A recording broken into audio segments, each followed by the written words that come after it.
ہم نے اس جہیز سے اس لیے روکا کہ اسی جہیز نے جو ہے بہت سارے گھر اجاڑے ہیں، اسی جہیز نے بہت ساری بچیوں کو جلایا ہے، اسی ملک میں پیٹرول ڈال کے جلا دیا گیا لڑکی کو کہ تو جہیز لے کر نہیں آئی، اسی ملک کے اندر لڑکی کا گلا دبا کے مار دیا گیا کہ تو اپنے باپ کے گھر سے کچھ لے کے نہیں آئی۔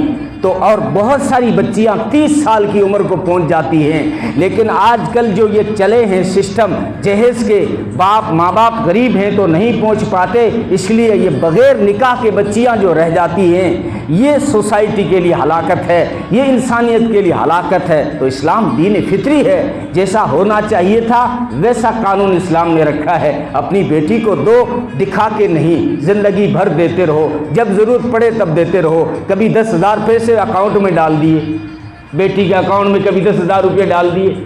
دنیا تو نہیں دیکھے گی، وہ تو دیکھ رہا ہے۔ دنیا کو کیا دکھانا میں نے اپنی بیٹی کو دیا ہے، زندگی بھر دو، اللہ نے آپ کو دیا، کبھی 50,000 جو ہے بیٹی کے اکاؤنٹ میں ڈال دیا کرو، کوئی اسلام منع نہیں کرتا۔ لیکن دکھا کے فرنیچر سب باہر رکھیں گے، 2 دن وہاں پڑا رہے گا، پھر سسرال جائے گا وہاں 2 دن باہر پڑا رہے گا، یہ دکھا کے جو جہیز دیا جاتا ہے اس کا اسلام مخالف ہے۔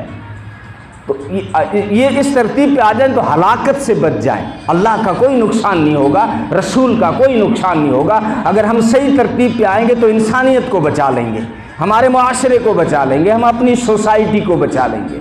تو نکاح اسلام میں کوئی نجی کام نہیں ہے، نصف الدین جس کو کہا ہے اس میں مکمل رہبری کی ہے۔